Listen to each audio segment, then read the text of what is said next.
राजकीय नेते मंडळी निलेश लंके यांचं नाव घेतल्याशिवाय त्यांचा दिवसच जात नाही. या जिल्ह्यामध्ये पारनेरला बदनाम करण्यापेक्षा, पारनेरचा कनेक्शन जोडण्यापेक्षा शिर्डीमध्ये काय चालू आहे ते पाहिलं पाहिजे. तुमचा एक दिवस केविलवाणा स्टेटमेंट होतं की साईबाबांनी चालू केलेल्या अन्नछत्रामुळे शिर्डीमध्ये गुन्हेगारी वाढली, असं वक्तव्य सुजय विखे यांनी केलं होतं.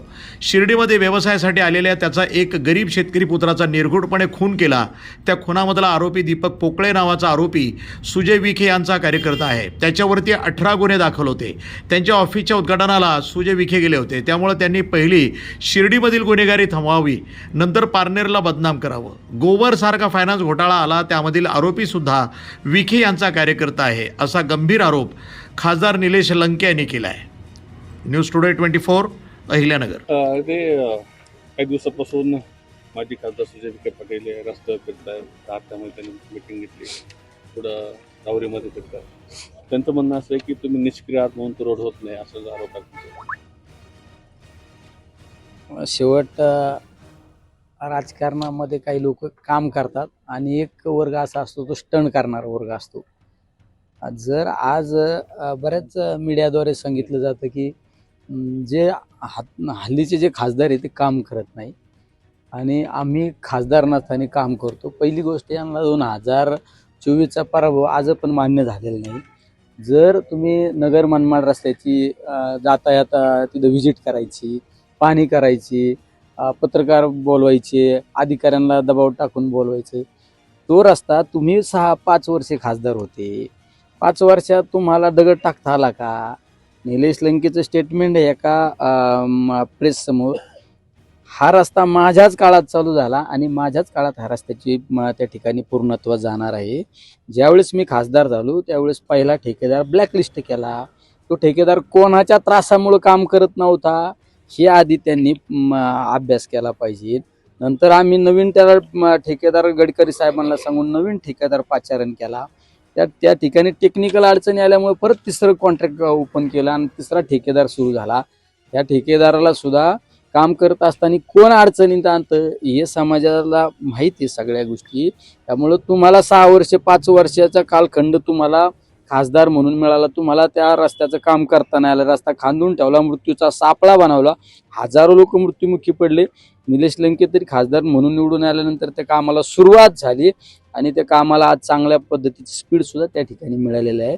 त्यामुळं उठसूट कुणीतरी बालिश गप्पा करण्यात काही अर्थ नाही, हे सगळ्या समाजाला माहिती. ते महानगरपालिका निकालानंतर ते अचानक सक्रिय झाले, काय कारण समजलं नाही. ते कधी कधी राजकारणामध्ये लोक अचानक सक्रिय होतात, कधी आपाप डाऊन होतात. शेवट आम्ही आमच्या कामाचा त्या ठिकाणी नेहमी एक अजेंडा सेट केलेला आहे. आम्ही त्या पद्धतीने कामाला महत्त्व देणारे माणसं आहे. आम्ही फक्त राजकीय व्यासपीठावर गेल्यानंतर स्टेटमेंट करणं, भाषणबाजी करणं आणि आपल्या समोर बसलेल्या चाहत्यांना टाळ्या वाजवण्यासाठी बोलणं हे आम्ही काही करत नाही. आम्ही फक्त काम करतो. महानगरपालिकेत तुम्ही कामं न केल्यामुळे महानगरपालिकेत तुमचा मोठा पराभव झाला. शेवट महानगरपालिकेच्या निवडणुकाच्या बाबत तुम्ही सविस्तरपणे गेल्यानंतर ह्या गोष्टी तुमच्या समोर येतील काही दिवसात. नेमका निवडणूक कशा पद्धतीने टॅकल झाली, काय झाली, या सगळ्या गोष्टी येतील. शेवट महानगरपालिका आणि ह्या सगळ्या गोष्टीचा विचार केला तर त्या महानगरपालिकेला संदर्भ देणं पण चुकीचं आहे.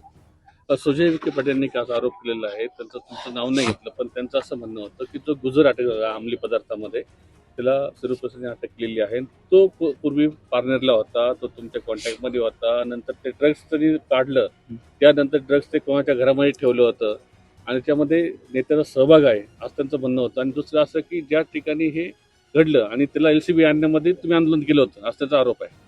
शेवट काही राजकीय नेते मंडळींना निलेश लंके यांचं नाव घेतल्याशिवाय त्यांचा दिवसच जात नाही.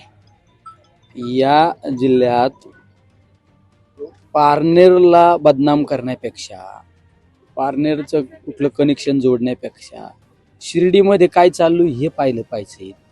तुमचं तर इतकं म्हणजे केविलवाणी स्टेटमेंट होतं एक दिवस की शिर्डीतलं बाबांनी चालू केलेलं अन्नछत्र, त्या अन्नछत्रामुळे गुन्हेगारी वाढती, हे स्टेटमेंट तुमच्या तोंडून येतं. त्या ठिकाणी एका सचिन गिधे नावाचा शेतकऱ्याचा मुलगा व्यवसाय करण्यासाठी शिर्डीत आला. त्या मुलाला जाळून मारलं, त्याची डेड बॉडी सुद्धा मिळाली नाही. त्याबाबत आष्टीचे आमदार दस साहेबांनी सुद्धा स्टेटमेंट केलं. ते मारणारे आरोपी कोण? आरोपी तिथं पोकळे नावाचा, दीपक पोकळे नावाचा ग्रस्त त्यामध्ये आरोपी सिद्ध झाला.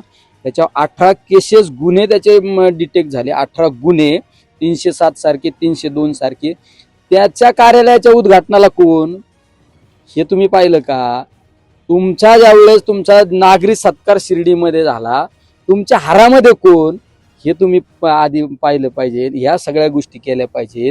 ग्रोवर सारखा फायनान्स घोटाळा झाला 1200 कोटी रुपयाचा. साळवे नावाचा जो घोटाळा करणारा ग्रस्त होता, तो कोणाचा कार्यकर्ता होता? ह्या टीमला अटक न करण्यासाठी यांना का सवलत दिली? एका API कडे तपास का दिला? ह्या सगळ्या गोष्टीवर तुम्ही आधी बोललं पाहिजे. तर तुम्ही पारनेरकरांना निलेश लंकेंवर बोलण्यापेक्षा तुम्ही गुन्हेगारी, शिर्डीची गुन्हेगारी थांबवा, ही सगळी महत्वाची ही थांबवली पाहिजे. मग पारनेरकरांना बदनाम करा, निलेश लंकेनला बदनाम करा. या सगळ्या गोष्टी तुम्ही या सगळा वेळ असा चुकीचा घालण्यापेक्षा तुम्ही कामात वेळ द्या. तुम्हाला आज पण तुम्ही जर तुमच्या तोंडून सांगता की मी खासदार नसताना काम करतो, अरे मग 5 वर्ष तुम्ही जर रस्त्याला का केला नाही? हे लोकांना दिसत नाही का? कमीत कमी निलेश लंके खासदार झाल्यानंतर काम सुरू झालं, काम शेवट पण होणार आहे. रात्री मी तर भागात गेलो, राहुरीच्या पुढं कामाला बऱ्यापैकी पॅच मारलाय, मागं पण पॅच मारलाय. हे माझ्या काळात काम चालू झालंय, दुनियाला माहितीये. मी खासदार झाल्यानंतर नवीन ठेकेदार आला, हे दुनियाला माहितीये, सगळ्यांना माहिती. तुमच्या काळात काय झालं? तुमच्या काळात तर तुम्ही लय ताकदीचे होते ना, लय कार्यकुशल होते ना, तर करून दाखवायला पाहिजे होता ना. त्यामुळं अशा स्टेटमेंटला काही तुम्ही महत्व देत नका जाऊ. हे उलट मला तर मी तर त्यांना धन्यवाद देतो. खरे माझे प्राचार्य कोण असतील ना, तर ते माझे खरे प्राचार्य. सिस्पे घोटाळ्याशी तुमचं नाव जोडलं जातं. अरे सिस्पे घोटाळ्याची मी सांगितलं ना, सिस्पे घोटाळ्याच्या बाबत एखाद्या सिस्पे घोटाळ्याची ती एक इन्फिनिटी नावाची बँक होती. त्या बँकेच्या उद्घाटनाला मला बोलवलं, आदरणीय अण्णासाहेब हजारे यांना बोलवले, पोपट पवारांना बोलवलं, काय आमदारांना बोलवलं. आम्ही त्या ठिकाणी उद्घाटनाला गेलो, याचा अर्थ आमचा काही दोषी. मी उद्घाटनाला गेलो, श्रीगोंद्याचे आमदार विक्रम पाचपुत त्यांनी पण श्रीगोंद्यात उद्घाटन केलं. मग ते दोषी का? आम्ही दोषी का? आम्ही कुठल्या एखाद्या माणसाला सांगितलं की तू त्यामध्ये पैसे टाक, त्याचे दाम दुप्पट होणार आहे का? आमच्या जवळचे बगलबच्चे आमचे कार्यकर्ते पुढे एजंट आहे का? काही संबंध नाही. फक्त कुठल्या ना कुठल्या मार्गाने निलेश लंकेला बदनाम करण्यासाठी हा केविलवाने प्रयोग केला जातो. पण हे सगळं असफल होणार आहे. यातून माझी जाहिरात होती. सिस्पेच्या बाबत एखादा ठेवीदार पुढे आला पाहिजे होता आणि त्यांनी सांगायला पाहिजे का निलेश लंकेनमुळे आम्ही एवढे पैसे गुंतवले. असा कोणी माणूस आहे का? काही नाही. फक्त कोणाला तरी पुढे घालायचं, डिंगी लावून द्यायची, उटी घालायची आणि घे प्रेस आणि मार भूक. अरे काय कुत्ते भुकते यार, हत्ती चालताय.